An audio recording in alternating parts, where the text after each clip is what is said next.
Hello everyone, my name is Madison Redmond and today I'm going to be talking to you about the 6 principles of design.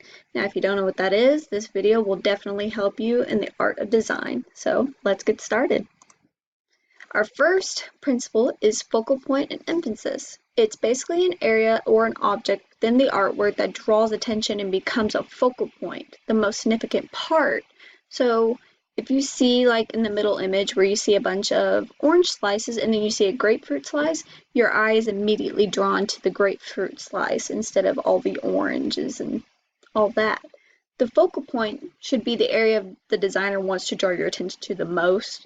So it's basically the most important part, which focal point means the significant important aspect of any design. So as you look at the images, you see most of them are either a red circle or the red square in between the black circles and the gray squares and all of that. So you can tell kind of where the emphasis is and where the focal point is in these 3 images. Our next principle is contrast. Contrast occurs when 2 or more visual elements in a design are different. We use contrast to generate impact, highlight importance, and create visual interest. Value contrast has a certain grab attention because it creates interest, especially relationships between the visual elements. So as you can see in the picture, you can see the variations in contrast with the colors. You see light, medium, and then the darkest, which when we use contrast, we generate the impact. So the impact in this example is the black circle because it's the most size. It has a bigger size than the other 2 while having a darker context of color. So your eye is immediately drawn to that, which creates contrast between the 3 circles.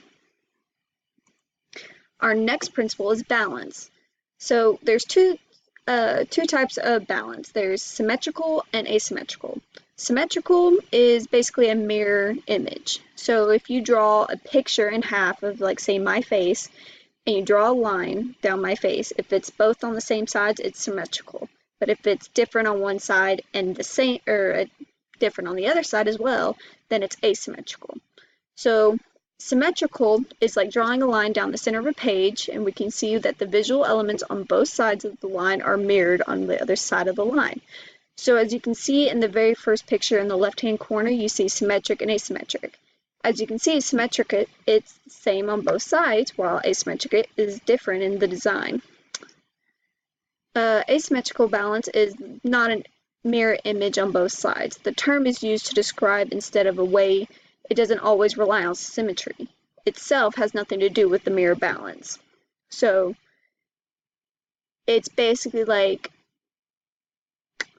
paint splatter or just anything that you find in everyday life that is not going to be the same on both sides, but it's kind of there in a way. Our next principle is movement. So this tool is used to control where the viewer's eyes goes and where it looks in the design itself, intentionally driving their eye towards your work. So as you can see in these images, I've chosen 3 images that are kind of, how do I put this, like viewing pleased. Like if you look in this first one, your eye, the way the teardrop shape looks, it's making you want your eye to flow in a circle, continuous circle. While on this right-hand side, you see this bridge. And so when you look at this bridge and the way that it's positioned, you're looking like you're going towards the very end of the bridge. You're going through the bridge. While the middle picture, you're seeing the wave that the planks are making.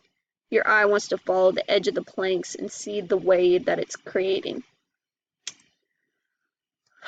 Our next principle is rhythm and patterns. The reusing of the same or similar elements through a design.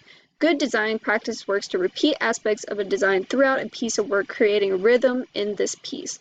So all these 3 pieces have something in common, which is the repetitive patterns. So the first one would be the birds. Even though they're in different colors, they're repeating.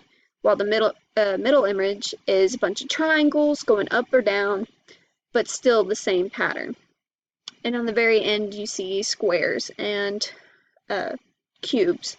So each of these has a pattern, and these patterns want to draw your attention into some way or some message that displays these images.